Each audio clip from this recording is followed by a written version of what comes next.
көкпенен келуші қыздар сәніңіз, ақ көйлек қызыл галстук жарасушы едік бәріміз. Армысыздар, құрметті ұстаздар мен оқушылар. Қайырлы күн, қадірлі ата-аналар мен қонақтар. Бүгін білім нәрімен сусындаған балалық шағын алаңсыз өткізген мектебіміздің бітіруші жас түлектеріне соңғы қоңырау үні соғылады. Міне, тағы бір оқу жылын аяқталып, мектебіміздің 306 оқушысы оқу жылын аяқтап, жазғы демалысқа шыққалы жатса, ал 11 жыл оқыған түлектеріміз үлкен өмірге қадам басқалы отыр. Ұрпақпен мақтануға жол салайық, біз бүгін мақтанайық, жар салайық. Биылғы 11-ші сынып түлектерін қол соғып қошеметпен қарсы алайық. Ортада 11-ші сыныбына жетекшілік етіп, шәкірттер жүрегінен орын таба білген түлектердің алғашқы ұстаздары мен сынып жетекшілері Толқын Бердібек қызы, Гаухар Арымбек қызы, Ердәулет Мұхаметұлы, Салтанат Райымбек қызын ортаға шақырамыз.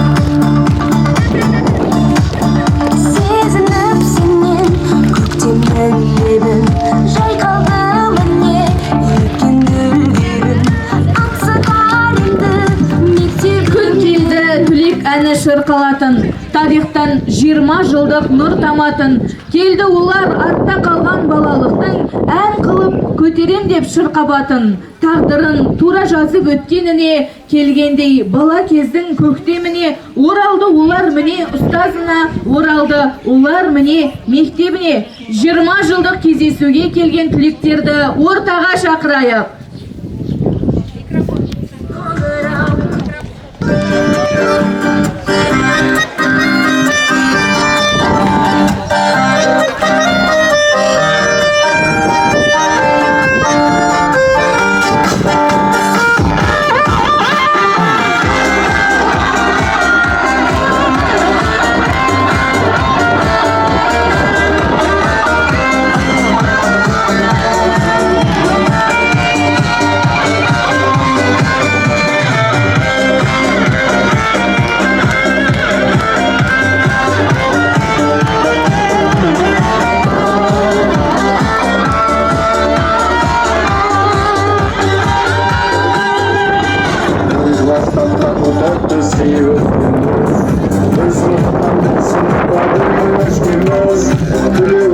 Сол мектептен жан-жаққа кетіп, 20 жылға келемізді бабын өскенді. Соған бері 20 жыл уақыт өткенде, өтіп кетті 20 өткенде, айғылындай керісіп бірге оқуға, енді міне кездесті қайда мектепте.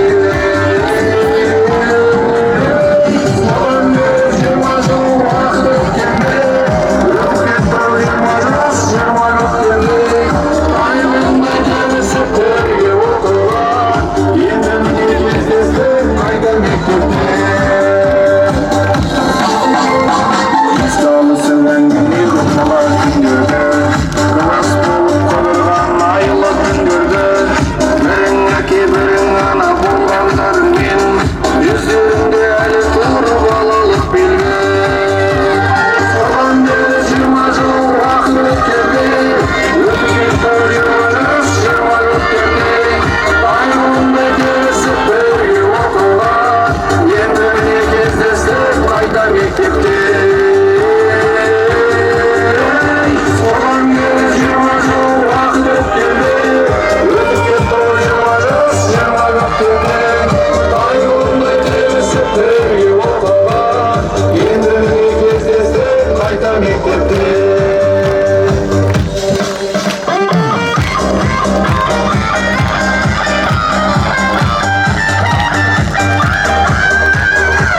аттарымен таныстырып өтсек.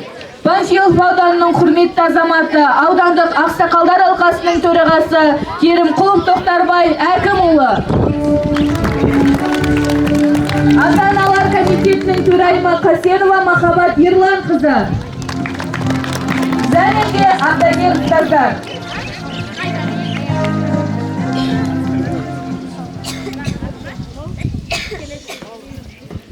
Мектеп, зіл, тектің, назар ортаға.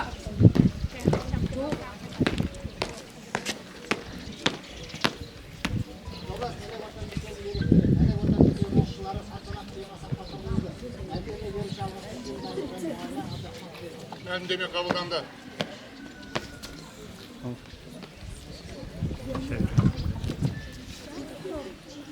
Алғашқы қоңырау салтанатты жиын ашық деп жариялаймын.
саналы тәрбие берудегі үлкен жетістіктер иесі болып жүрген Надег орта мектебінің директоры, білімді ұстаз, білікті басшы Акимов Мұхаммед Жұмашұлына құттықтау сөз кезегі беріледі. Қайырлы күн, қадірменді қонақтар, ардагер ұстаздар, және де бүгінгі кешіміздің куәгері 11 сынып оқушылары, және де 20 жылдық кездесуге келген шәкірттеріміз. Бүгінгі кездесу, бүгінгі соңғы қоңырау, бұл тарихтың ерекше бір орын алатын бір күні, ерекше күн деп санау керек. Яғни біздің мектеп бітіргелі тұрған түлектеріміз міне осыдан 11 жыл бұрын тарыдай болып кіріп, таудай болып шығып бара жатты. Бұл азаматтық болғаны, еліміздің қорғаны болатын жасқа келгеніңіз, алдыңызда талай белес күтіп тұр. Біз және мектеп ұжымы сіздерден үлкен жеңісті сәттер күтеміз. Алда келе жатқан ұбытымыз бар. Сіздердің әрқашан әрбір сәттеріңіз биіктен көрінсе, мектеп ұжымы және ауылымыз сіздермен мақтанады. Әрқашанда бітірген мектептеріңіздің, аяулы ұстаздарыңыздың, ата-аналарыңыздың әрқашан парызын өтейік деген ойдамын. Белестерден сүрінбей өтіп, тек қана биіктен көрінейік. Жолың болсын, жас шәкірттеріміз. Және де бүгінгі кешіміздің қонағы болып тұрған осыдан 20 жыл бұрын осы мектепті қимай-қимай қоштасқан түлектер, қадамдарыңызға нұр жаусын. Әрине, бұл тек қана бір 20 жылдық деген, былай қарасаң, бір көп дүние сияқты, бірақ қаншама тарихи орындар, қаншама кезеңдер, қаншама жаңалықтар мен өзгерістер болып жатыр. Міне сіздер кеше ғана біздің бүлдіршіндеріміз сияқты қоштасып тұр едіңіздер, бүгін міне кездесуге келіп тұрсыздар. Әрбір азамат пен азаматша, әрбір тарам жолда, әрбір сәттерде бүгінгі мектебімізге қош келдіңіздер. Қадамдарыңызға нұр жаусын, сіздермен де біз мақтанайық. Құрметті қонақтар, құрметті ұстаздар, сөзімнің соңында осы биылғы жылы біздің 2025-2026 жылы Надев орта мектебіндегі жеткен жетістіктермен сіздерді таныстыра кетейік. Бұл жеңіс біз үшін үлкен кезеңдерден болды, үлкен еңбектермен келген жеңіс деп ойлаймыз. Сондықтан біз жеңісіміздің сәл ғана аздауын ғана айтамыз. Қалған жеңістерді біз өткенде марапаттап болғанбыз. Сондықтан облыстан, республикадан орын алған балаларды сіздердің көздерінше марапаттауға рұқсат берулеріңізді сұраймыз. Жолдарыңыз болсын, жас түлектер. Рахмет. Диплом 8-11 сынып мектеп оқушылары арасында республикалық Ильяс Жансүгіров оқулары байқауының облыстық кезеңінде Ильяс эпик ақын шығарманы жалғастыру номинациясының бірінші орын иегері Панфилов ауданы Надев орта мектебі Алмахунова Ажар, жетекшісі Қашқынбаева Мақпал Баратқызы, директор Жұмагелдина, 19 наурыз 26 жыл. Дәл осындай сертификат Ажарға, жетекшісі Қашқынбаева Мақпал Баратқызы.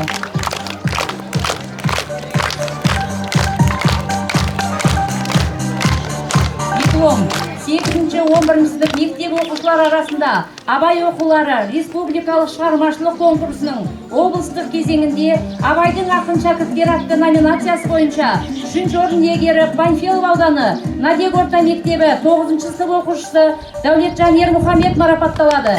Жетекшісі Тоқтарбаева Динара Ахметқызы. Жұмагелдина.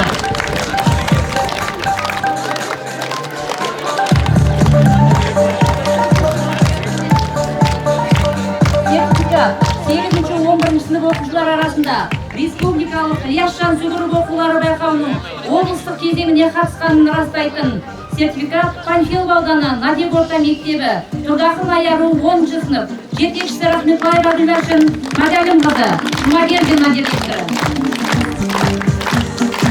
Дәл осындай Абай оқулары республикалық шығармашылық конкурсының облыстық кезеңіне қатысқан үшін Тұрдақын Аяру, жетекшісі Рахметбаева Гүлбәшін Мадалімқызы.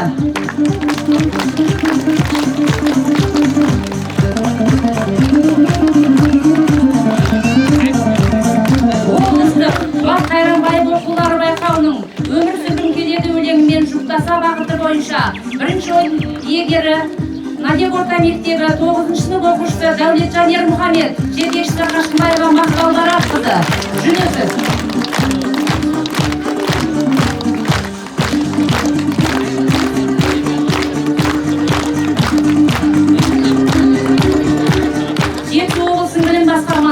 Ауыл мектептері 9-11 сынып оқушыларына арналған жалпы білім беретін пәндер бойынша республикалық олимпиаданың 3-ші облыстық кезеңінің Қазақстан тарихы пәнінен 3-ші орын иегері Панфилов ауданы Надев орта мектебі Тұрдақын Аяру 10-ші сынып жетекшісі Нажимова Шолпан Өтепқызы.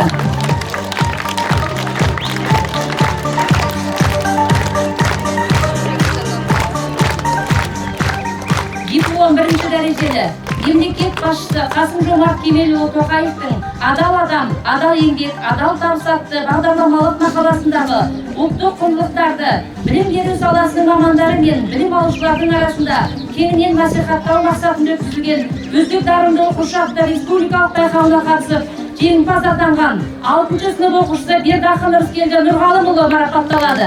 Жетекшісі Райымбек Салтанат Райымбекқызы. Бірінші дәрежелі диплом Райымбек Салтанат Райымбекқызына.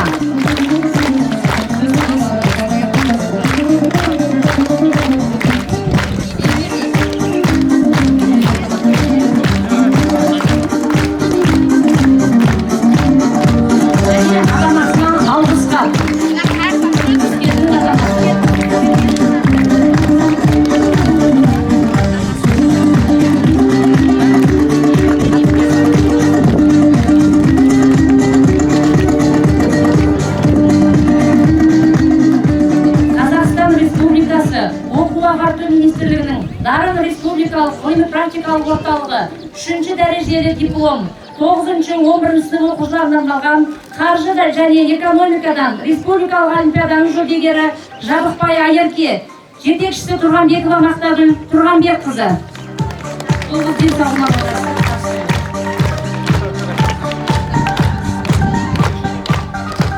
Бұл ақын ағартушы Абай Құнанбайұлының рухани мұрасын кеңінен насихаттау, жастар арасында шығармашылығына деген қызығушылықты арттыру мақсатында ұйымдастырылған облыстық Абай әлемі байқауының білімділік пен өнерпаздық танытып, үздік нәтиже көрсеткен үшін 2-ші дәрежелі дипломмен Тұрдақын Айару марапатталады. Шаяхметова.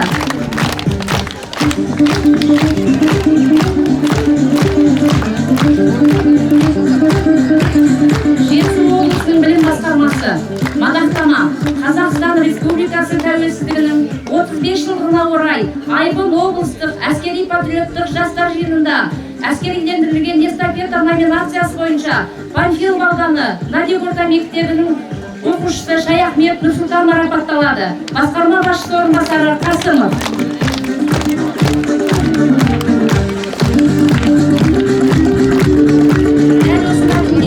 Айбын облыстық әскери-патриоттық жастар жиынына команданы жоғарғы деңгейде дайындаған үшін Абдрахманов Серік Кәденұлы марапатталады. Қасымов.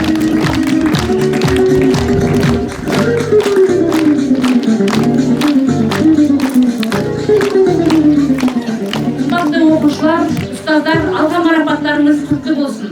Бұл марапаттар биылғы оқу жылындағы бір бөлшегі ғана деп есептеңіздер. Аудандық марапаттарды біз бұл жерге кіргізген жоқпыз. Мынау кейінгі айларда алынған облыстық республикалық марапаттар. Марапаттарыңыз құтты болсын. Тек қана алғыс Алтыния мектепке, алғысымыз шексіз мына сіздерге. Ән Нұрсұлтан Аянат Дархан қызының орындауында ұстазым әні.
Мен қазақпын, ұланымын қазақтың, тәуелсізбін, егеменмін, азатпын, көк байрағым тұр көгімде желбіреп, Алатаудай көккөрлеген озатпын. 2018 жылдан бастап оқушылардың білімге, өнерге, шығармашылыққа қызығушылықтарын арттыру мақсатында жыл сайын шәкіртақы тағайындау дәстүрге айналған. Осындай игі істің бастамашысы, ауылымыздың тумасы, Панфилов ауданының құрметті азаматы, аудандық ақсақалдар алқасының төрағасы Керімқұлов Тоқтарбай Әкімұлына сөз кезегі беріледі. Құрметті ұстаздар, құрметті ата-аналар, құрметті мектеп бітірушілер, оқушылар. Шын жақсы күн. Бұл тарихи күн. Бұл есте қалатын күн. Қай класты бітірсең де, соңғы қоңырауды, сол кластың соңғы қоңырауын естіп жатырсың. Ал мектеп бітірушілерге ол мәңгі есінде қалады.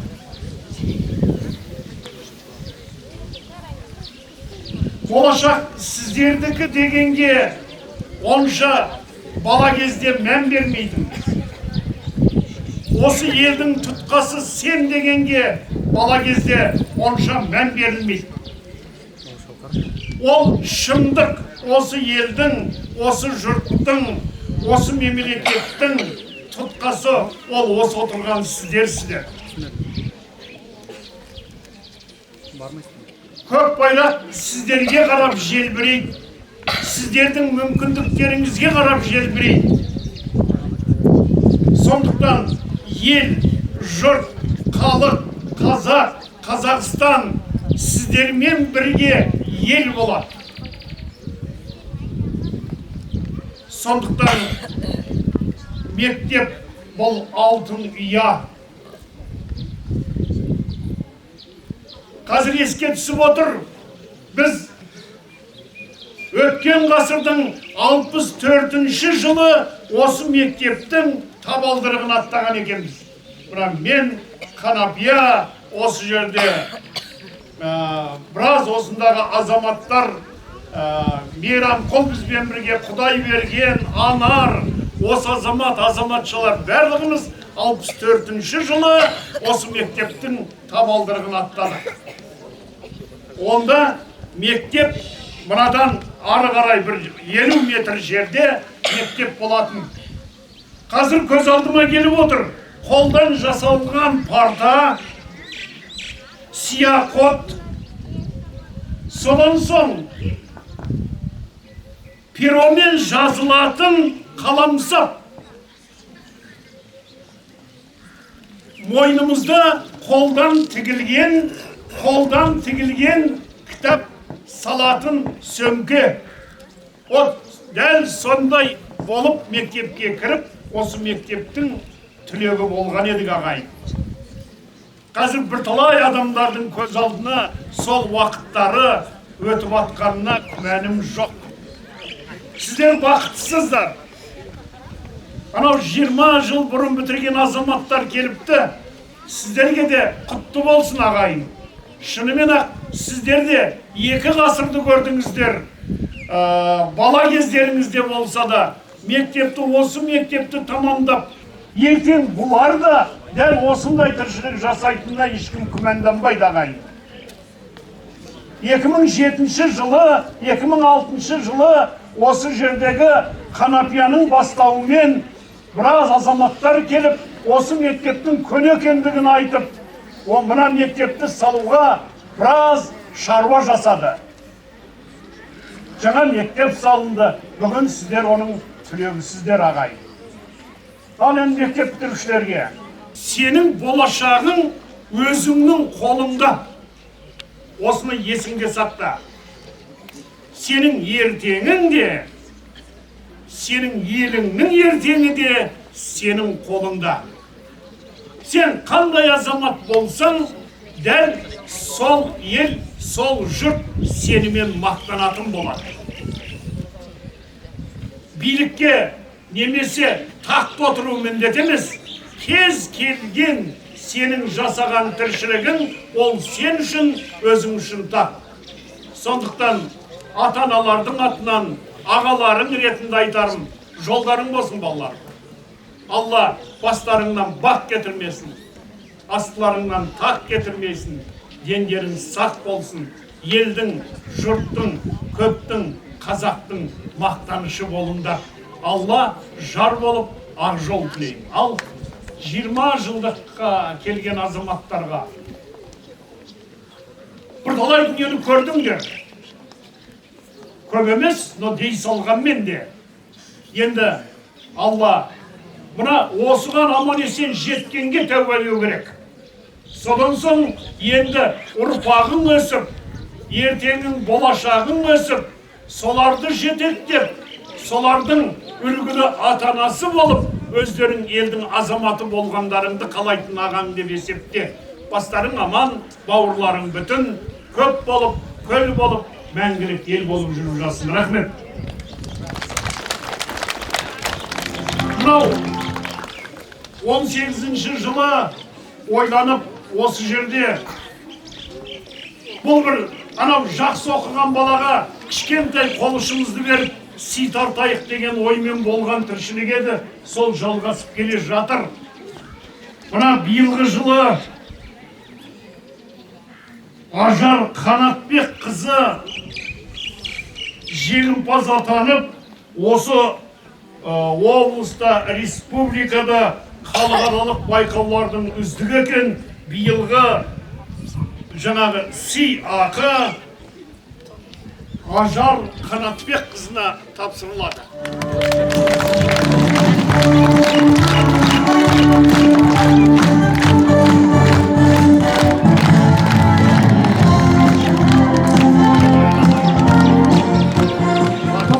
Әкімінің атынан тағайындалған ауыспалы шәкіртақы жеңімпазы Надир орта мектебінің аудандық, облыстық, республикалық, халықаралық байқауларының жеңімпазы 9-шы сынып оқушысы Ажар Қанатбек қызы марапатталады. 60.000 теңге шәкіртақысымен.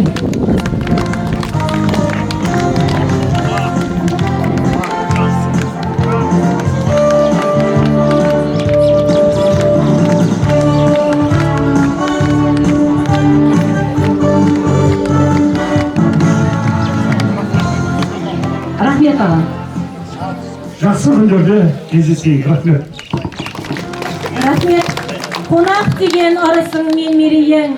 Енді аяңдап қонақтарға келейін. Уақыт бөліп бізге тілек білдірер.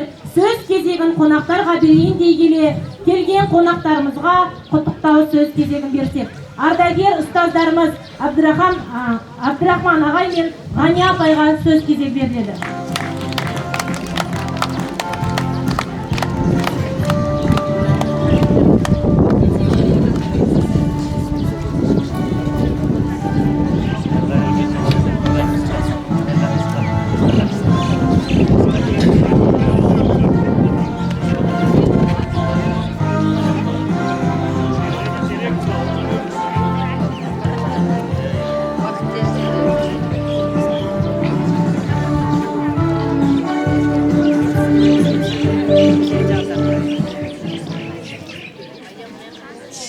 Құрметті Мәдек ауылының тұрғындары, ұстаздар қауымы, мынау 20 жылдыққа келіп отырған, бұдан 20 жыл бітірген оқушыларға оқушы дейміз ғой біз сіздер. Мынау бітірген отырған түлектерге, бәріктеріңе мына бүгінгі маңызды өмірде ұмытылмайтын мерекелерің құтты болсын.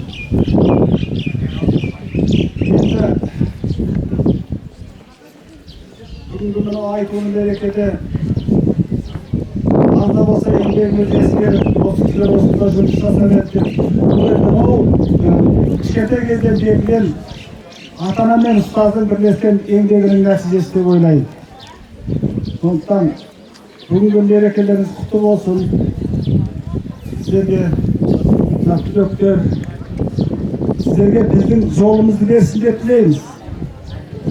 Бүгінгі заман енді технологияның заманы. Баяғы біздің 59-шы бірінші классқа бардым, сол өзімізді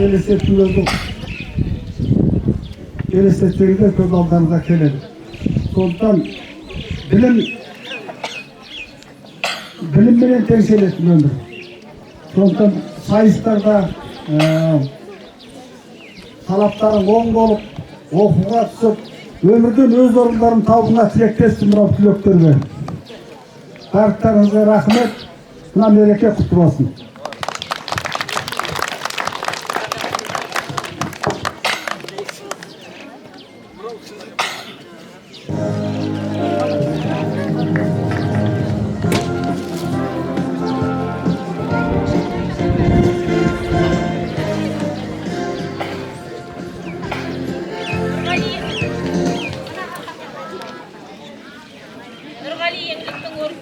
Нұрғали Еңліктің орындауында «Қош бол мектебім» әнін қабыл алыңыздар.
Sınıf оқушыларының құттықтау сөзін қабыл алыңыздар.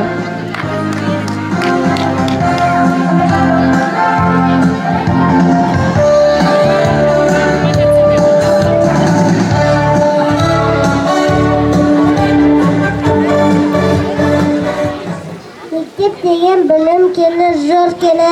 Мектеп деген ғылымның ең үлкені. Мектеп деген тәрбиеші адамға. Мектеп деген даналардың мекені. Мектеп менің жарқын көңілім. Мектеп шаттық толы өмірім. Мектеп әнім болып төгілдің. Мектеп анам болып та көріндің.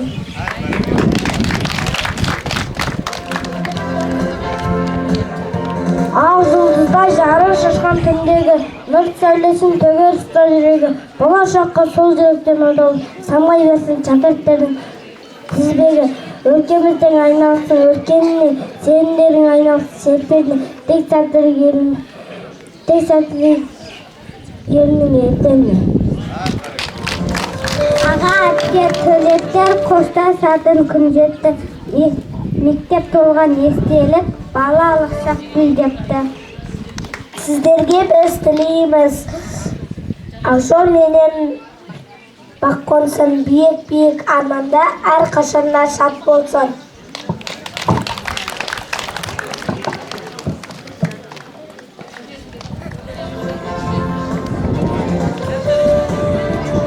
Рахмет, балапандар.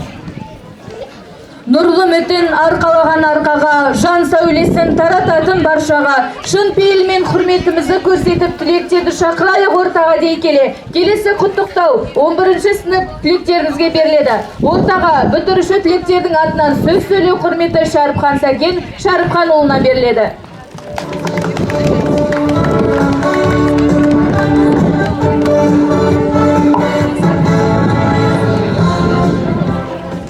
Құрметті ұстаздар, аяулы ата-аналар және қымбатты түлектер. Міне көптен күткен ерекше күнде келіп жетті. Бүгін біз мектеп атты алтын ұямызбен қоштасып, үлкен өмірге қанат қағалы тұрмыз. Осы уақытқа дейін бірге өткізген әр күніміз, әр сабағымыз, әр күлкіміз енді жүректе ең қымбат естелік болып қалмақ. Кеше ғана мектеп табалдырығын кішкентай арманмен аттаған едік. Бүгін сол армандардың арқалап, болашаққа қадам басып тұрмыз. Осы жолда бізге білім беріп қана қоймай, өмір сүруді, адам болуды үйреткен ұстаздарымызға шексіз алғыс айтамыз. Сіздердің әр ақылдарыңыз, әр қолдауларыңыз бізге өмір бойы бағыт болады.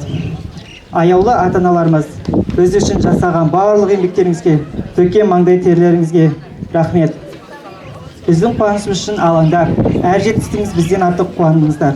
Бүгінгі жеткен белесіміз сіздердің махаббаттарыңыз бен тәрбиелеріңіздің жемісі. Қымбатты сыныптастар, біз бірге өстік, бірге қуандық, бірге армандадық, бір-бірімізге тірек болдық. Әр қайсымыздың әртүрлі жолға түссек те, мектептегі достығымыз бен естеліктеріміз мәңгі жүректерімізге сақталады. Алдымызда үлкен өмір күтіп тұр. Біріміз дәрігер, біріміз ұстаз, біріміз кәсіпкер боламыз. Бірақ қайда жүрсек те осы мектептің түлектер екенімізді мақтанышпен айтамыз. Барша түлектерге ақ жол тілеймін. Және армандарымыз орындалып, болашағымыз жарқын болсын. Бүгінгі кеш жүрегімізде мәңгі сақталатын ең әдемі естелікке айналсын. Алдарыңнан арман жолы ашылады, тілектері бақыт гүлі шашылады. Қимастық пен білімнің алтын гүлін ізін басар сыныптарға тапсырады. Деп мектеп бітіруші түлектер 10-ші сынып оқушыларына білім кілтін тапсырады. Кілт тапсыру рәсімі түлектеріміз Асқарбек Асылмұрат Саятұлына беріледі. Кілтті қабылдау құрметі мектебіміздің үздік оқушысы Тұрдақын Аяру Айбар қызына табысталады.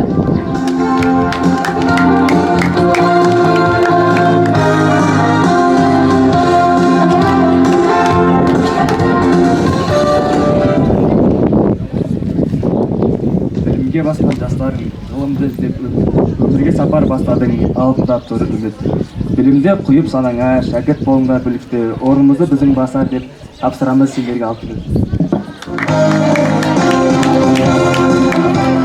Сәлеметсіздер ме, құрметті қонақтар, ұстаздар және де ата-аналар және де бітіруші түлектер.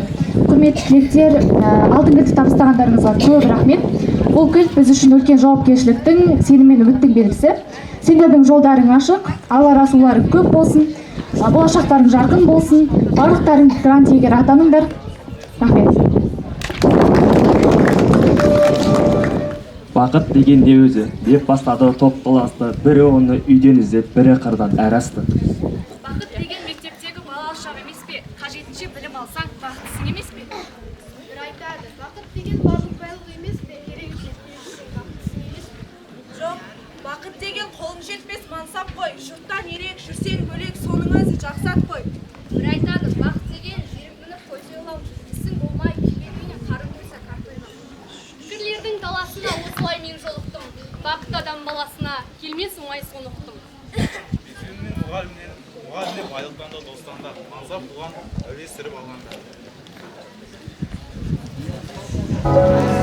Бақыт деген сенің бала күндерің, бақытсыз ақ бақытты болып жүргенің, бақытыңды басқасы да білмеуің, бақытсыз ақ ойлап күлгенің. Бақыт деген сенің бала күндерің, бақытсыз ақ бақытты болып жүргенің, бақытыңды басқасы да білмеуің, бақытсыз ақ ойлап күлгенің. Бақыт деген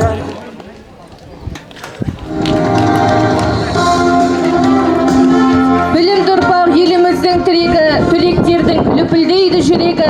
Шәкірттерің озық шауып бәйге алсын, жақсыларға жақсы тілек ереді. Әр қашанда бақытты болып бәріміз, шырқалсыншы бейбітшілік әніміз. Қарсалайық әсем әнін түлектердің қуанып бірге әсем сазбен жанымыз. Мектеп бітіруші түлектеріміздің атынан түлектер вальсын ұстаздарға тарту етеміз. Қошеметпен қарсы алыңыздар.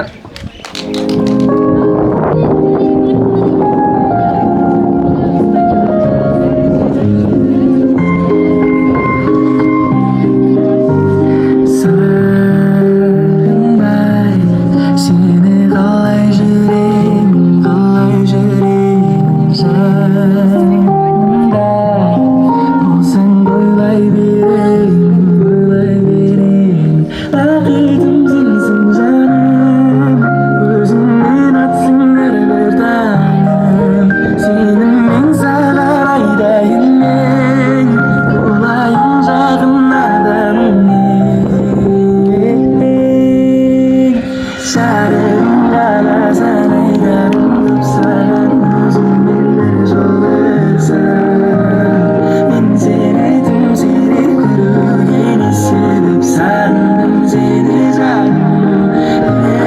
Жарым ғана сан айдарым көп саған, өзіңмен бір жолықсам.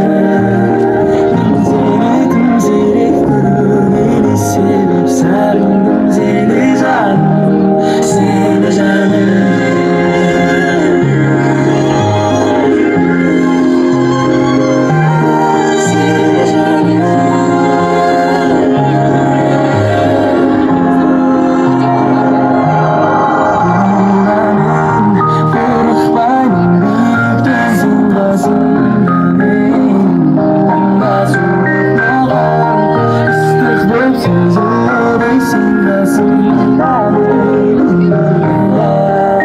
Бақытым сенсің жаным, өзіңмен атсың әрбір таңым, сеніммен саған айдайын мен, боламын жақын арамын. Жарым қаласан айдарым көп саған, өзіңмен бір жолықсам. Мен сені тым сирек көруге себеп, сағындым сені жаным. Жарым қаласан айдарым көп саған, өзіңмен бір жолықсам. Мен сені тым сирек көруге себеп, сағындым сені жаным, сені жаным.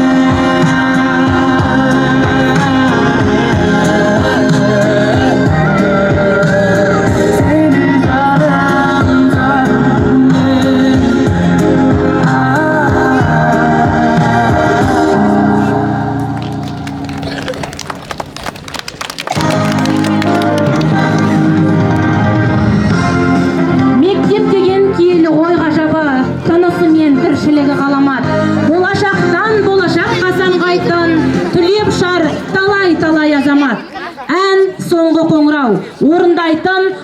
Келуші түлектер Дәулетхан Данышпан Жарқын қызы.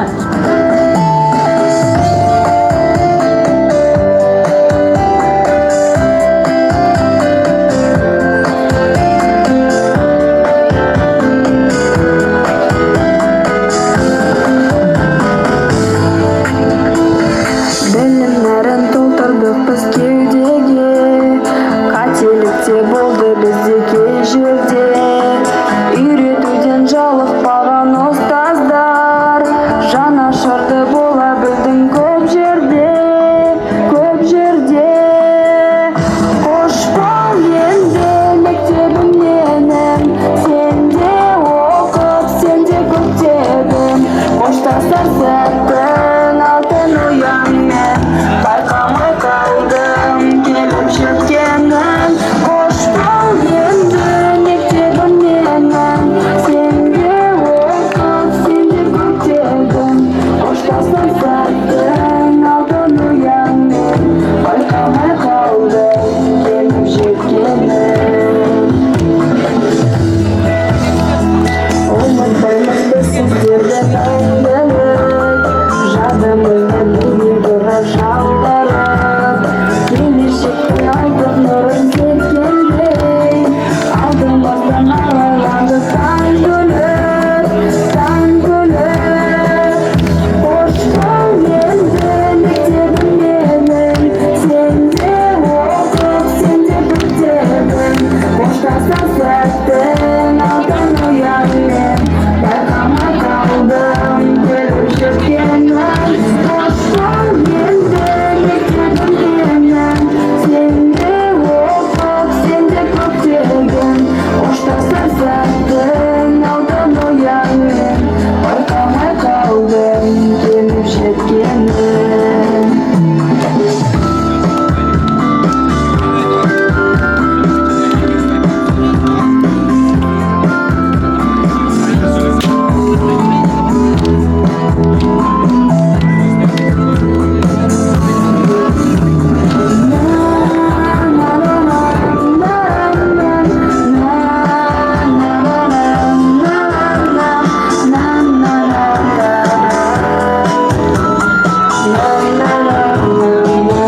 Қош бол енді мектебім менің, сенде оқып, сенде көктедім. Қоштасар сәттің алтын ұяңмен, байқамай қалдым келіп жеткенін. Қош бол енді мектебім менің, сенде оқып, сенде көктедім. Қоштасар сәттің алтын ұяңмен, байқамай қалдым келіп жеткенін. Қош бол енді мектебім менің, сенде оқып, сенде көктедім. Қоштасар сәттің алтын ұяңмен, байқамай қалдым келіп жеткенін.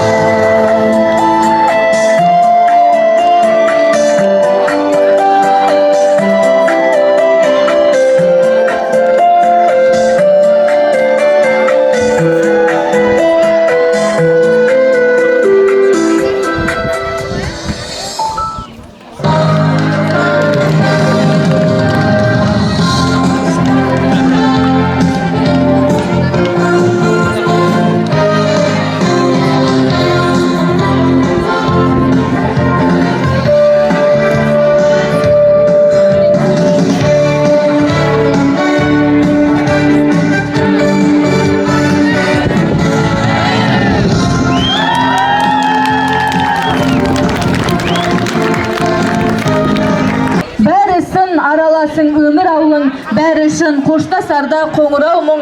Мәнісін ұғасыңдар өткен күннің, дауысын естігенде қоңыраудың. Оқу жылының соңғы қоңырауын соғу құрметі 11-ші сыныптың түлектері мен 1-ші сынып оқушыларына беріледі.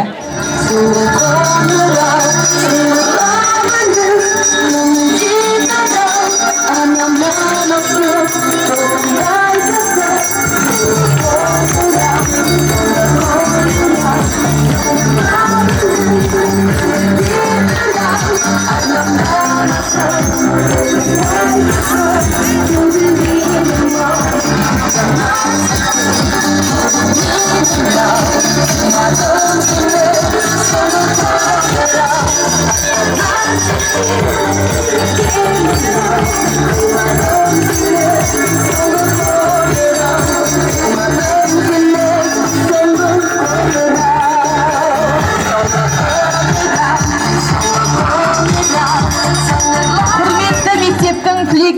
барасыздар өмірді өткелі.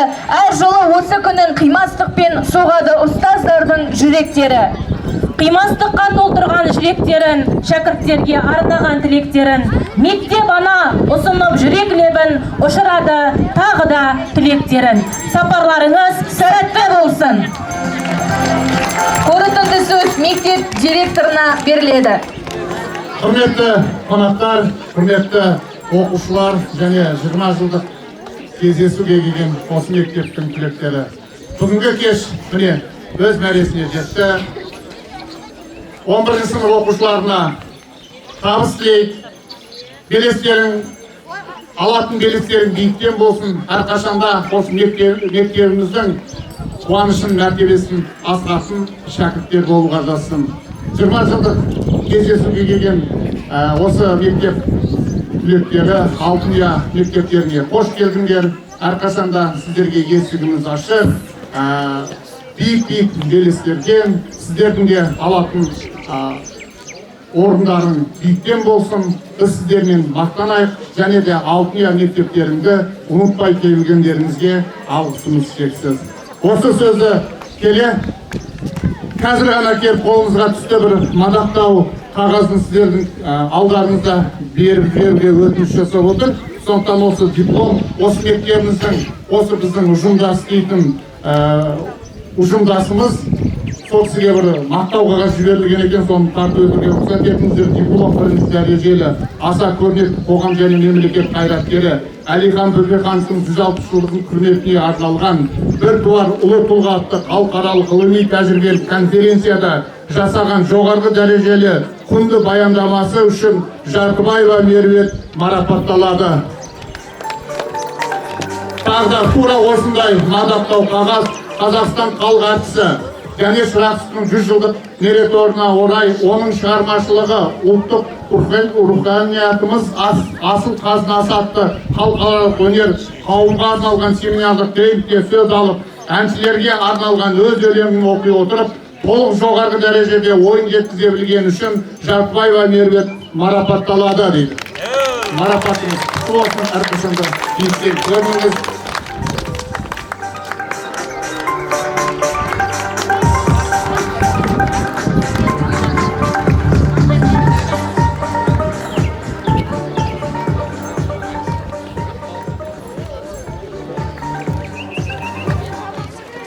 Қымбатты бүгінгі салтанатты кештің қонақтары және де бүгін мектепті бітіріп отырған біздің жас түлектер, бүгінгі қадамдарыңызға сәтті сапар тілеймін.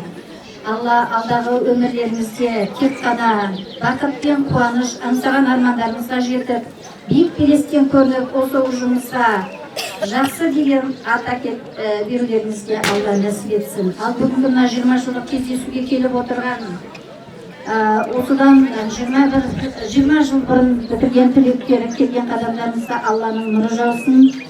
Алайда осы біздің мектебімізді ұмытпай келіп, еске алып отырғандарыңызға үлкен рахмет. Өмірдің биік белесінен көрініп жүре берулеріңізге тілектеспін. Бүгін маған мынау халықаралық жазушылар одағынан беріліп отырған диплом мен мақтау қағазы бүгін осы қоңырауға үлгертіп жіберіп отыр екен. Мына қазір маған осы марапатты табыстап отырған мектеп директоры Жұмаш әкімұлы Мұхаммед Жұмашұлына үлкен рахметімді айтамын. Еңбектеріңізге творчестволық табыс тілеймін.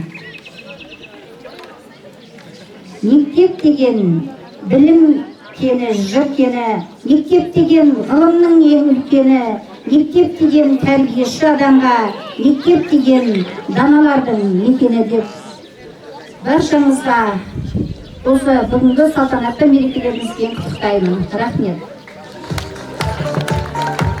Келесі кезекті 20 жылдық түлектерімізге береміз.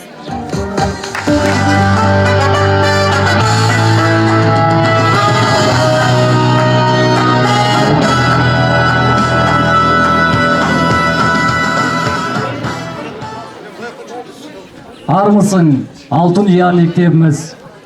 Армысыздар, қымбатты ұстаздар, ата-аналар, шәкірттер, қадірлі жас түлектер. Бізде осы 20 жыл бұрын Алтын Ұя мектебімізбен қимастықпен түлеп шығып, үлкен өмірге қанат қаққанбыз. Зымыраған уақыт десеңші. Уақыт өтсе де ұмытылмас асыл жандар, жүректерде сақталады жарқын таңдар. Ортамыздан кетсе дағы мәңгілікке естелігі қалады екен мәңгі мұңдар. Құрметті ұстаздар, қадірлі қонақтар, ардақты түлектер. Бүгін кездесудің орны ерекше. Өкінішке қарай, арамызда бүгінде өмірден өткен сыныптас досымыз Бітікбай Бақыт және де бізге әріп танытып, білім нәрін сепкен аяулы апайларымыз Мәметәлиева Гүлстан апай мен Сенбаева Несіпхан апайларымыз ортамызда жоқ. Олардың мейірімі, ақыл кеңесі, жарқын бейнесі біздің жүрегімізде мәңгі сақталады. Ендеше бақилық болған сыныптасымыз бен қадірлі ұстазымызды еске алып, рухтарына тағзым ретінде 1 минут үнсіздік жарияласақ.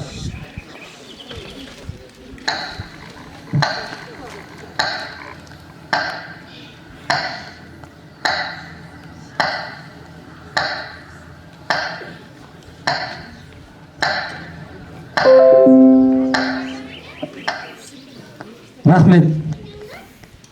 Ұрпақсыз шәкірттерге бақ келген бе? Бапкерсіз тұлпарларға бап келген бе? 11 жыл сынып үшін жанын салған сөз кезегі жетекші бапкерлерде деп, келесі сөз кезегін ұлағатты ұстаздарымыз, біздің аяулы сынып жетекшілеріміз Шенгенеева Сәбетхан апай мен Қанағатова Фарида апайымыз ортаға шақырамыз.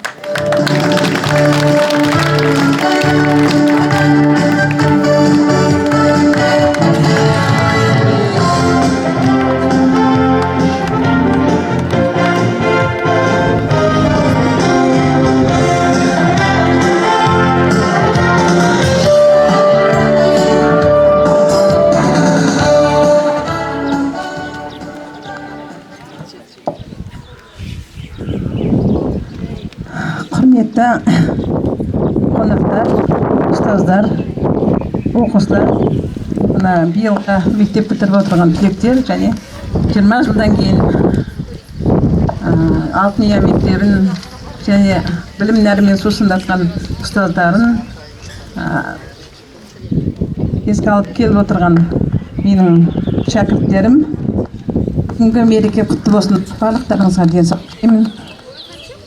Барымыздың еліміз аман, жұртымыз тыныш болсын. Енді мынау менің балалар шәкірттерім 20 жылдан кейін өздерінің мектебін, Алтын Ұя мектебін келіп отыр. Және қазір олар әрбір үйдің ата-анасы және отағасы болып отыр. Және барлығы әр салада қызмет жасап, ардақтана әкеп тұрып. Мұны бітіріп отырған жолдары ақ болсын, ОТ-дан жоғары бал жинап, жоғарғы оқу орындарына түсіп тілектеспін. Барлықтар қуанышты күн тілеймін.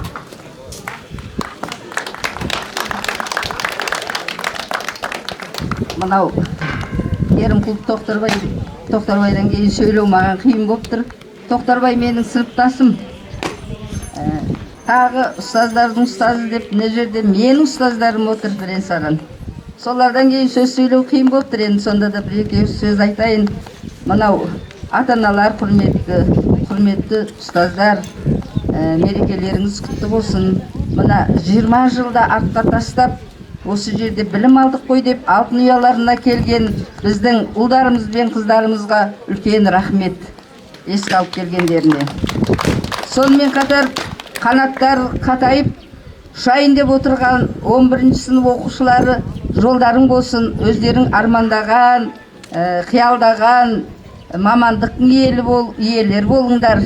Дендерің сау болсын, осы мектепті жоғарыдан көрсетіп, жақсы оқу орындарына түсіңдер, жан жақты азамат пен азаматшалар болып өсіңдер.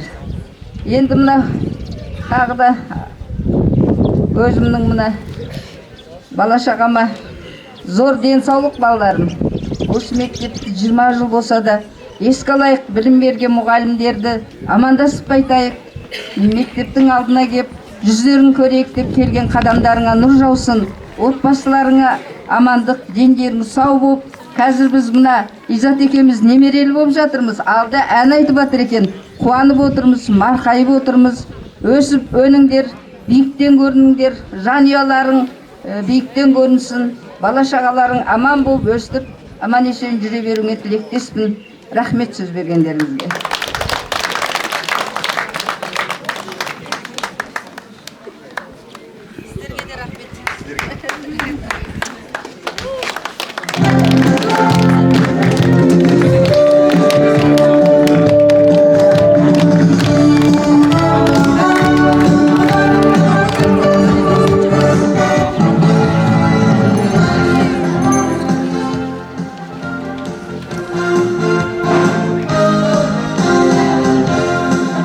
салған кездесу 20 жылды, сағынышпен шырқатып әнмен жырды, мектептегі балконды еске аламыз, сол шақтағы қызықты бізге құнды.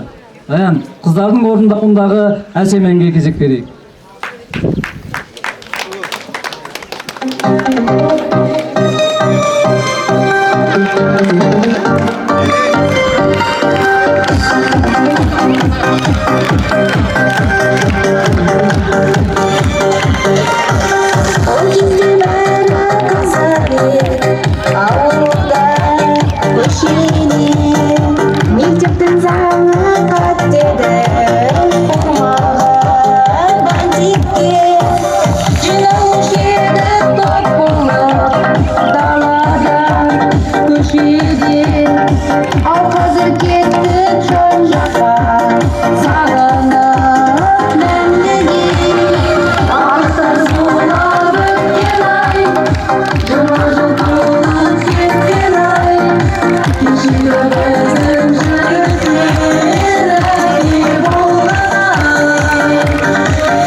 Отбасылы жандарымыз біз, көңілімізге бекте заңғарымыз біз. Сыныптас, құрдастар аман болып, арайланып атсыншы таңдарыңыз. Нәдек орта мектебін 20 жыл бұрын бітірген 1988 жылғы түлектердің атынан сөз кезегі Тұрсынов Мерей, Ожықбаев Кеңес, Келметов Мадинаға беріледі.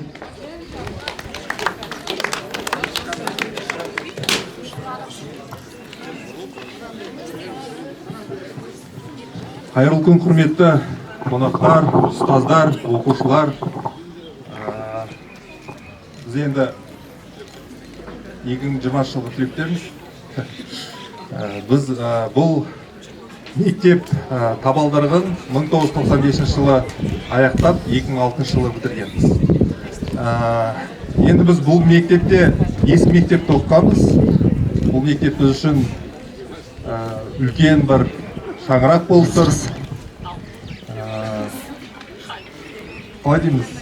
Енді мектеп бітіріп жатқан түлектерге ақ жол, армандаған армандарың орындалсын, үлкен өмір жолына қадам басып жатсыңдар. Аман болайық. Бүгінгі ұстаздарымыз, сіздерге рахмет. Бағана Тоқтарбай атамыз да айтып жатыр ғой, үлкен жұмыстар атқарылды осы ауылда. Осы үлкен кісілерімізге рахмет. Ұрпағымыз иманды, салиқалы болып өссін. Тек жақсы күндеріміз көп болсын.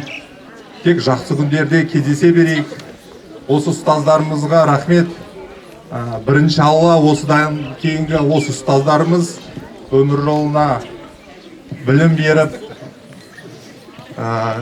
үлкен жолға жіберген ұстаздарға мың алғыс. Бәріміз аман болайық.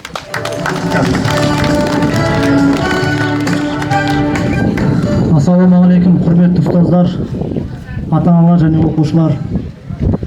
Бүгінгі біздің барлығымыздың ойымызда, тілегімізде, ниетімізде бір. Енді біз 20 жыл бұрын бітіріп, бүгін мектеп ордасына келіп отырмыз. Мектебіміздің басқарып отырған Жұмашұлы Мұхаммед ағай, осы сіздің қол астыңызда істеп отқан әрбір адамдарға, тұлғаларға, осы мектептің балаларға білім беріп отқан ұстаздарға және осы мектептің тазалығын, осы жағын жан-жағын гүлдендіріп отқан барлық еңбектеріңізге шексіз алғыс айтамыз. Бұл жерде сіздердің мақсаттарыңыз бір, жарқын болашақ. Бұл жарқын болашақтың ішінде білімді ұрпақ. Осы білімді ұрпақтарыңыз сіздеріңіз еңбектеріңізді бағалап, жарқын жеңістермен сіздерді қуантып жүре берсін деп біледі. Енді бұл жерде Ахмет Байтұрсұлының жақсы бір сөзі бар: білімді болуға оқу керек, бай болуға кәсіп керек деп. Және Абай атамыздың 7-ші қара сөзінде білсем, көрсем, үйренсем екен деген осы бүлдіршін жас балалардың бойында болса екен деп тілеймін. Балалар осы ұстаздардың айтқанын тыңдап, білімдеріңді шыңдап жүре беріңдер. Сіздерге тек жақсылық тілеймін. Алдағы өмірлерің тек бұдан да жақсы бола берсін деп айтамын. Және мына жерде бітіріп жатқан оқушыларға да, түлектерге, сіздерге біздің жолды берсін дегім келеді. Алдағы өмірлеріңде тек ашық болсын, көздеген мақсаттарыңа жете беріңіздер. Көп рахмет. Қымбатты ұстаздар, аяулы сыныптастар, мектеп бітіруші түлектер және мектеп қонақтары. Кеше ғана осы мектептің табалдырығын аттаған бала едік. Одан қимай қоштасқан түлек болдық. Міне осыдан бері зымырап 20 жыл өте шықты. Бүгін 20 жыл бұрынғы балалық шаққа саяхат жасап, бәріміз қайта қауыштық. Осы қуанышты сәтте жүрегімізге алғыс пен толқыныс бар.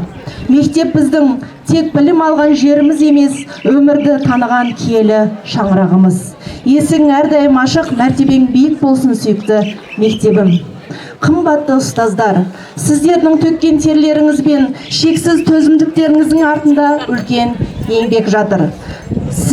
Бізді білім арқылы өмір жолға, қиындықтарға мойымауға үйреттіңіздер. Денсаулықтарыңыз мықты, ғұмырларыңыз ұзақ болсын. Сіздерге алғысымыз шексіз.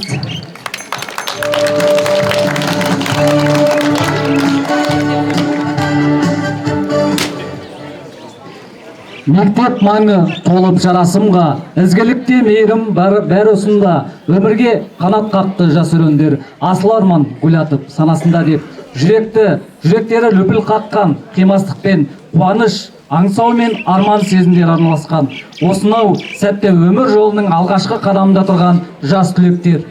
Сендерге алдағы уақытта тек қана сәттілік жар болсын, жетістіктерге қол жеткізіңдер, өмірден өз орындарыңды адаспай табыңдар дегіміз келеді. Құрметті ұстаздар, ұстаздық еткен жалықпас үйретуден балаға деп, ұлы Абай бабамыз айтқандай, жас ұрпақтың санасына саналы тәлім, тәрбие, үлгілі өнеге берген жандарсыздар. Сіздер жастардың болашағын айқындайсыздар. Бүгін еккен дәндеріңіз ертеңгі жемісті күннің кепілі. Ұрпақ тәрбиелеу жолындағы толымды еңбектеріңізге шын пейілмен алғысымызды айта отырып, отбасыларыңызға амандық, дендеріңізге саулық тілейміз. Келесі кездескенше сау болыңыздар. Назарларыңызға көп рахмет. Енді түлектердің атынан біздің өзіміздің мектебімізге азын-аулақ сыйлығымыз бар.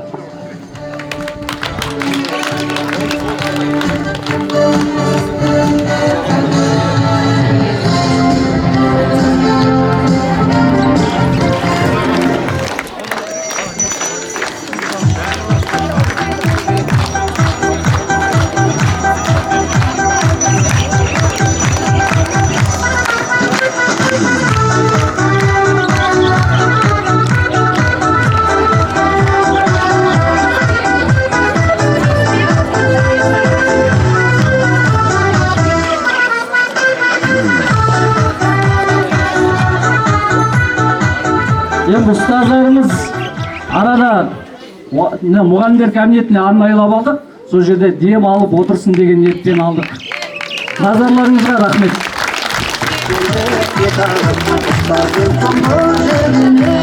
Бізге сабақ берген пән мұғалімдері құрметті. Бес сыныпқа кірсеңіздер. Биология кабинетіне. Енді мектебімізге барып бері жақсы тілектер, изгі ойларыңызды айтып жатсыздар. Рахмет. Мына енді түлектердің мектебімізге әкеп отырған сыйы құтты болсын дейміз. Рахмет түлектер, сіздерге де алтын ұяларыңды ұмытпай, осы бізге сабақ берген және де болашақта балаларымызға сабақ береді деген ұстаздардың арнап мұғалімдер бөлмесіне әкелген жабдықтарыңызға мыңда бір алғыс өз атымнан және де ұжым атынан рахметімді айтам, соны жеткізем. Және де осындай сөзге келген кезде тағы айта кетейік, мына Кеңес Нұрмолдаұлы деген азамат осы мектептің түлегі, бүгінгі келіп отырған 20 жылдық кездесуге келіп отырған азаматымыз, осы мектептің тұрақты спонсоры, демеушісі десек болады. Жыл сайын бір қиналған кезде кеңес десек, болды біз жасап береміз деп айту, қолынан келгенше көмегін аямайды. Сондықтан осындай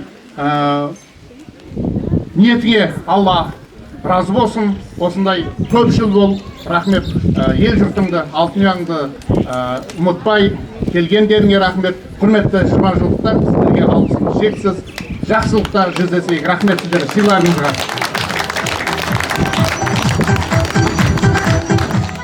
Сол еске алып, сыпатамыз сағынып, біздің оқыған мектебіміз жоқ болса да енді сағынамыз ол мектепте. Бош еді ғой деп ардысын айтып қоямыз. Сіздерде бізге пән мұғалімдер берген көп пенсияда сіздер де сағынған шығар, мектепке кіріп, бұрынғы кездерімізді еске алайық деп суреттерімізді іліп, мынау менің есімде жоқ екен. Соны қарап, сіздердің жастық кездеріңізді естеріңізге түсіріп, кішкене сонда бұрынғы кезімізді артқа шегіндіріп өтсек деген ой болған. Сол үшін мектепке кірдік. Ал сағат қазір бірде сіздерді алты конфесінде күтеміз. Қонақтық шақырып жатырмыз. Сол жақта сіздерге беретін сый саяхатымыз бар. Сол жақта алмай күтеміз сіздерді. Ешқайсыңыз қалмай үйдеріңізге кетіп қалмай кетсеңіздер деп сіздерді асыға күтеміз.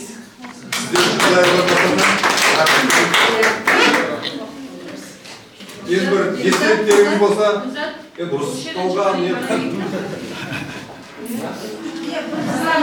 Жоқ, кафеде айтылмаймыз. Кафеде айтылмайды. Мына жер просто анау үлкен кісілерге түсіп. Ыңғайсыздау болса.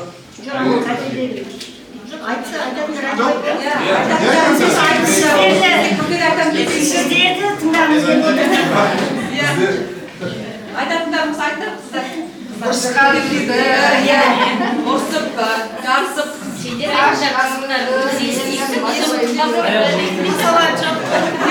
алдар қазір жағынан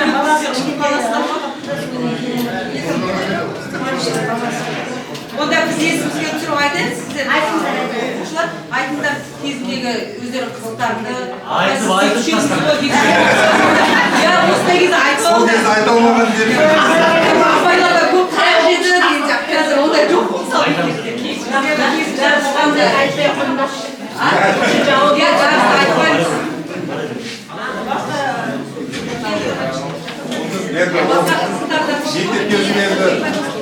жақсы болар, бәріміз енді әлі күнге дейін қорқасаң жанында деген қорқасыз ба? Физика деген кезде.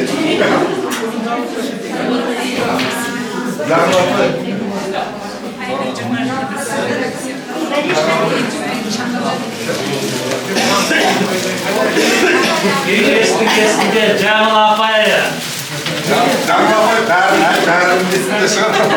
Ал енді қадірменді қонақтар, кеше шәкірт болсаңыздар, бүгінгі таңда міне Құдай бұйырса өзімізбен бірге араласқан әрбір жолмен, әрбір іскерлікпен, әр тараптан келіп бастарыңыз осы Алтын Орда ұяларыңызға келіп қосып отырсыздар. Әрине бұл қуанышты сәт, есте қалатын сәт, асыға күткен сәт. Жеткен де бар, жетпеген де бар. Бағана өздеріңіз айтып отырсыздар ғой, арамыздан кеткен де деп. Олардың бәрі де. Бұл қиял арманмен біріккен дүние. Сондықтан мына келген қадамдарыңыз нұр жаусын. Әрине мектеп бәрібір ыстық, бәрібір де ыстық. Кеше біз осы мектептен қашан құтыламыз деген қиял арман болды еді. Осы мектепке қашан кездесуге келеміз деген арман болды. Сондықтан армандарымыздың орындалған сәт. Міне кеше бүлдіршін болып мектептен қоштап шығарып салып еді. Бүгін Алла бұйырса ұстаздардың ортасында жұбайларыңызбен, отбасыларыңызбен, көрген көптеріңіз деп те отырған шығарсыздар. Міне бұл да болса да бізге бақыт, Алланың берген сыйы. Бұл есте қалатын тарихи орын.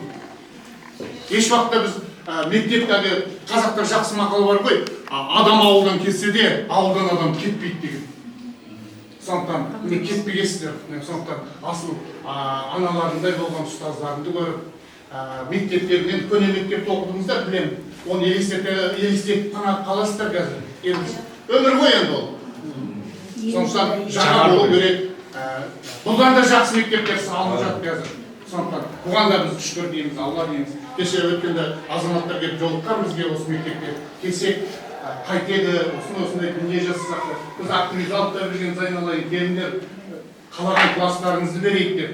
Өйткені осы ауылдың тумасындар қалай нексаңдарда осы мектеп ауыл үшін жаратылған, ауыл үшін салынған. Сондықтан келген қадамдарына нұр жаусын, қуаныштымыз, сыйларыңа рахмет. Сіздер келіп осындай бір жақсы ұстаздарыңызға арнап тілектерін айтқан өзі ол бағасыз, саналмайтын, құнсыз, құн жетпейтін сыйлық деп түсінеміз. Сондықтан ұстаздың көңілі әрқашан жұмсақ, білесіздер, бүгін ұрысып алады, біраздан кейін басын сипап, өзімен қалжыңдасатын ұстаз ол ана, ол әке, ол осы мектептің ұстазы. Сондықтан тағы да тілеймін. 40 жылдық кездесулер аман жетіңіздер. Әрқашан сыйлы болыңыздар, аман жүріңіздер. Кеңес тағы да айтамын сізге, рахмет. Ылғи қиналған кезде шын елдің көзінше айту керек. Мүмкін өзі айтатын шығар, кеңес барлығын айтып, мақтанып жатыр деп. Сондықтан біз ауыл болып айта аламыз. Ылғи кеңес бізге тұрақты демеуші, қиналған кезде қол ұшын созады. Сұрай берейсің, яқын әрине. Берейін бе деп айтпайды бірақ. Қазір, рахмет, осы сыйға. Қаншама балада құратсыз. Сіз айтпасаңыз, демейді болам деушілер болса осы мектепке айтыңыздар, маған айтамасаңыздар. Демеуші болайық десеңіздер. Мен қалжың, рахмет, ағайша мектепке барып еді, демеуші бол деп қинап демеңіздер. Күлейін деген ой сіздермен. Рахмет, егер демеуші болып жатсаңыздар, есік ашып тастайық. Рахмет. Сыртта адамдар бар еді.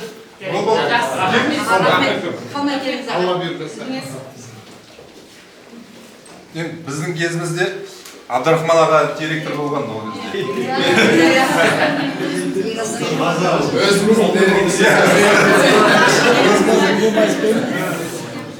Ал енді мына құрметті ұстаздар, оқушылар, әке шешелер.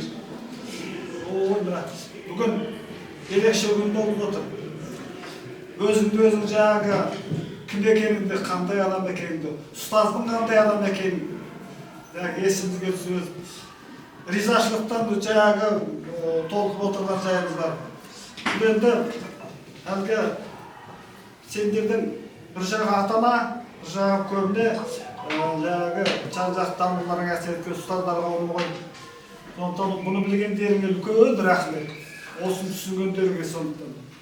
Рахметтен басқа айтарымыз жоқ. Тек қана сендерге жақсылық тілейміз. Жаңа айттым ғой, 59-шы бірінші классқа бір шүкірек сөмке аяқтасаңдар тұтас шарабара барғанбыз. Ал сендер бақыттысыңдар. Тек қана жақсылық тілейміз. Әрқайсың өздерің өмірде орындарыңды алыңдар. Жақсы жағынан көруге Алла нәсіп етсін. Мына ұстаздар қауымына сіздерге тек қана денсаулық тілейміз. Алланың берген жасын жасаңыздар. Осындай құрметке бөлене беріңіздер. Жақсылықта кездесуге Алла нәсіп етсін.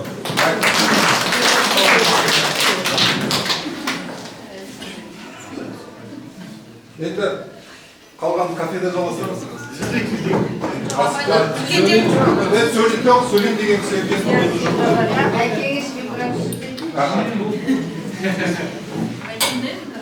Сендерді ең алғаш Изат екеуі шақырып алып жеребе тастады. Сонда бір класын мен алдым, аңғылықты Изат алды. Өткенде ауыз аша жасадыңдар ғой. Сол кезде бір ауыз сөз айттым, бірақ оның соңын уақыт тар болғаннан кейін айта алмадым. Изат екеуміз бастағанын өткізгенде кішкене классы төмендеу жеңіл классы Изат жылайды деп. Ол менің сендердің жеңілгендеріңді емес, мына балалар үшін жаңағы өзіңнің балаңды қойып жаңағы мектепте тәрбиелеп жатқан оқушы үшін жаңағы қаншама қиындықтар, қаншама не көрген айтайын деген. Мен ол жерде кім озды, кім қалды емес, жарыстырып тұрған жоқпын. Сонда Изат өз баласы емес, жаңағы тәрбиелеп жатқан балалар үшін жаңағы қиналысуға. Изат сен кешір, мен оны жеңілді деп айтайын деген жоқпын. Сонда ата-ана сияқтымыз ғой біз. Кешіршін. Менің есте қалған қуантайым ғой. Қысқа айтайын. Мен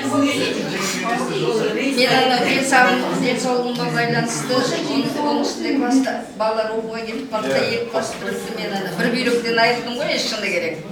Сосын кейін Изат алды. Изат рахмет, менің қуанышымның жаңағы. Одан арғарай. Бір күні отырсам Изат айтады ғой. Ана қуаныш балаң үйіне қашып кетті, жүр. Сен тәрбиелеген бала дейді ғой. Жарайды, жүрсек жүрейік деп бардық. Баратаны жауып қойған, музыканы қойып қойған, ашылмайды барата. Соңғы шапағатып сер туысқаным ғой. Ана несіне ашетінен кірейік деп. Баратаны қойып, арғы неден шықтық қой. Несінен қора жағына кіріп, қуаныш музыканы қойып, естімейді ғой бізді. Содан кейін ертіп келген жайымыз бар. Изат, менің кең балаларымның қателіктер болса кешіреді. Бірді жарым ерке ғой, бірақ сондай балалардан шығады екен өзі. Жарайды, енді қалған естеліктер кейін айтамын. Менде 2 қуаныш болды. Міне, Құдайға шүкір. Барлықтеріңіз тықсыңдар. Кейде өлі жүргенімді де кішкене ұмытып қалатын болдық. Мына память кетіп қалады екен. Көргенде деп кейбіреуін танымай қалатын болып жүрміз енді. Жасымызда кеп болу ғой енді. Жарайды, қалған кейін айтады. Сол ойынды осы мұғалімдердің алдында Изаттан кешірім сұрайын деп айттым. Ойыңызда болғаннан кейін салайын. Сонда қашан ойлап жүрдім, бекер айттым ба? Ана деген дейді, жұмсақ жүрек болғаннан кейін маза бермеген ғой. Арика сені шақырды. Сені класстасын шақырды. Приемға. Ал енді мен сөйлеп жіберейін. Иманды болғыр, Рустам Бәтия. Бастаушылардың атынан келіп отыр, апайлар? Бастаушылардың атынан келіп отырмын. Еңбек жолымызды үйреткен сол Рустам апай мен Есіпхан апай болды. бізге қалай сабақ беруді үйреткен. Сол ұстаздарымыздың алдында бас иеміз. Енді бүгін міне Гүлжирам келіп отыр, Мерейім келіп отыр. Содан кейін Коля, көршім. Осылар қолдан өскен балалар, қадамдарың құтты болсын, бақытты болыңдар, аман болыңдар, бар болыңдар, бай болыңдар. Әрқашанда өздеріңнің мектептеріңді ұмытпай, өстіп 40 жыл, 50 жылда келіп тұрыңдар. Баймын деп тасымаңдар, кедеймін деп жасымаңдар, аман болыңдар. Түскі астың уақыты болып қалды, сол неге қарай?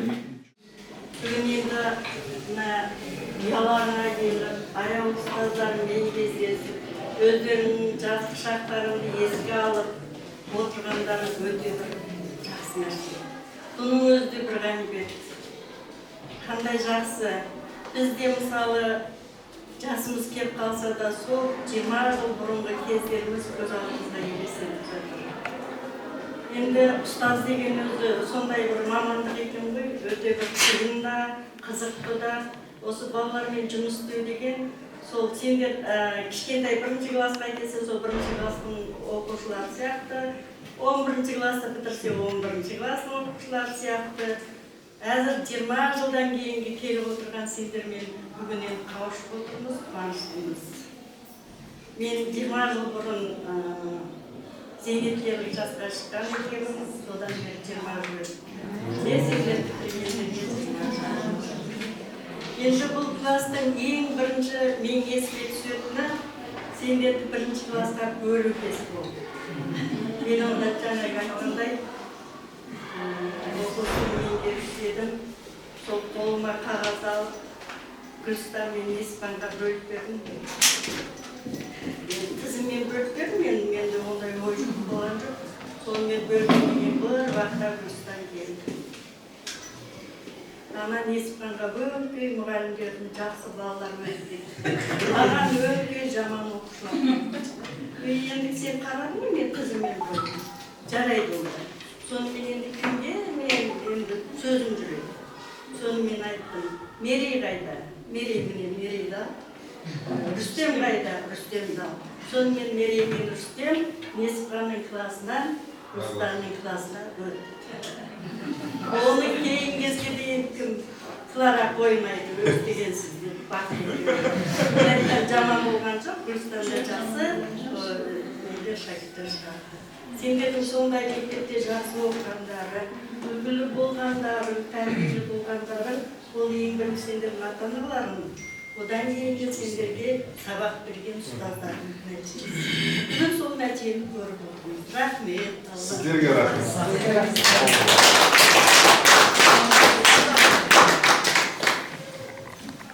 Саламатсыздар ма, құрметті біздің ұлағатты ұстаздарымыз.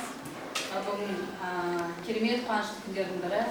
Біз 20 жылдан кейін тарыдай болып, таудай болып шыққан мектебімізге келіп, сіздерге амандасып, бір жерде сыныптастарымызбен кездесіп, бұл енді шынымен де кездесу және бір жерден есеп беру деп білем бір-бірімізге деген 20 жылда қандай жетістіктерге жеттік, қандай адам болдық. Бүгін бір жақсы толқулы сәттердің бірі деп ойлаймын. Біріншіден сіздерге алғыс айтқым келеді. Ойлаймын, керемет бір ұстаздар тәлім-тәрбие берген екен, білім берген екен. Енді ол кезде біздің балаларымызда бір керемет өтті деп ойлаймын. Себебі қазіргіндей емес, телефонсыз, гаджетсіз, бір жақсы бір балалық шақтарда басымыздан өткізіп. Енді соңғы толқындарын біз екеуміз сондай телефонсыз, интернетсіз жақсы балалық шағымыз. Сіздерге көптен көп рахмет. Әрқайсыңыз тура сол қалыптарыңыздасыздар. Бәріңіз сондай жас, кезінде қандай әдемі, сұлу, жас болсаңыздар, әлі күнге дейін сондайсыздар.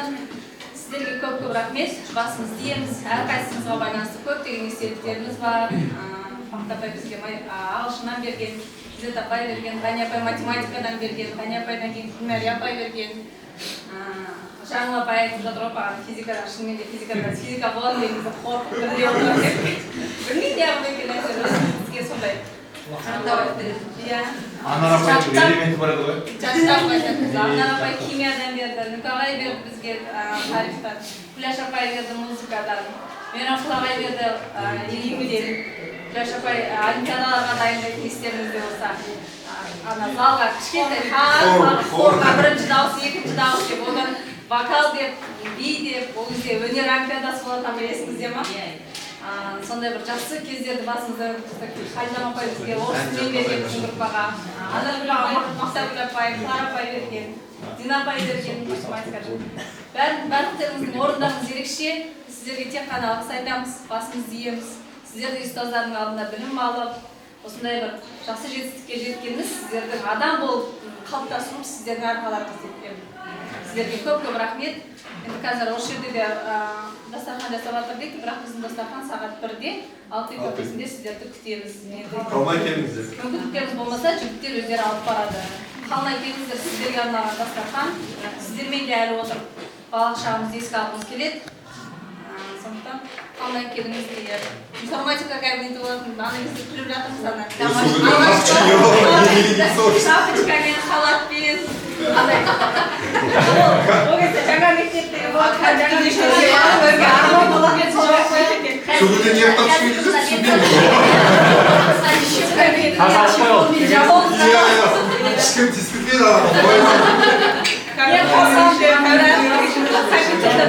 шынымен де біздің балалық шағымызда жаңадан компьютер сол кезде бірінші бізге келген. Ермек ағай пуск программа деп жазып қояды, стрелкамен сол бойынша кіреміз. Сондай бір жақсы кездер. Роза апай сол кезде шынымен де Ермек ағай мен Роза апай сол кезде біздің балалық шағымыздың біздің сіздерге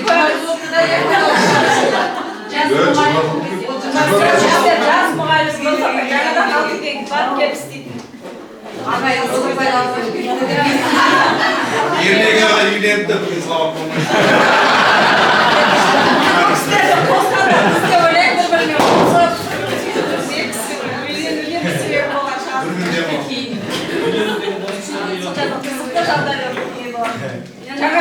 Жаңа мектепке ауысу саясаты бізге арман болады.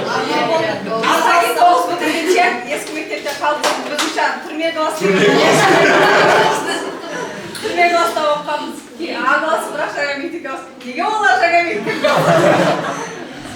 Ол кезде біздің кезімізде журнал қолмен қояды. Журналға барудың өзі Тазалық сектор, сондай болып команда. Қазіргі кезде бар ма жоқ па білмейміз енді оқушылардың арасында. Біздің кезімізде сол кездегі білімге деген жол табу кездерді екі класста біз бір-бірімізді түсіру, көтеру емес, біз бір-бірімізді толықтырып, бір-бірімізбен жарысып, сөйтіп білім алатынбыз. Тәрбие сағатында да, білім алған кезде де бір-бірімізбен жарысып, осы кезде нәтижесін көріп отырмыз. Сіздерге көп-көп рахмет. Әрқайсыларыңыз еңбектеріңіз, ерген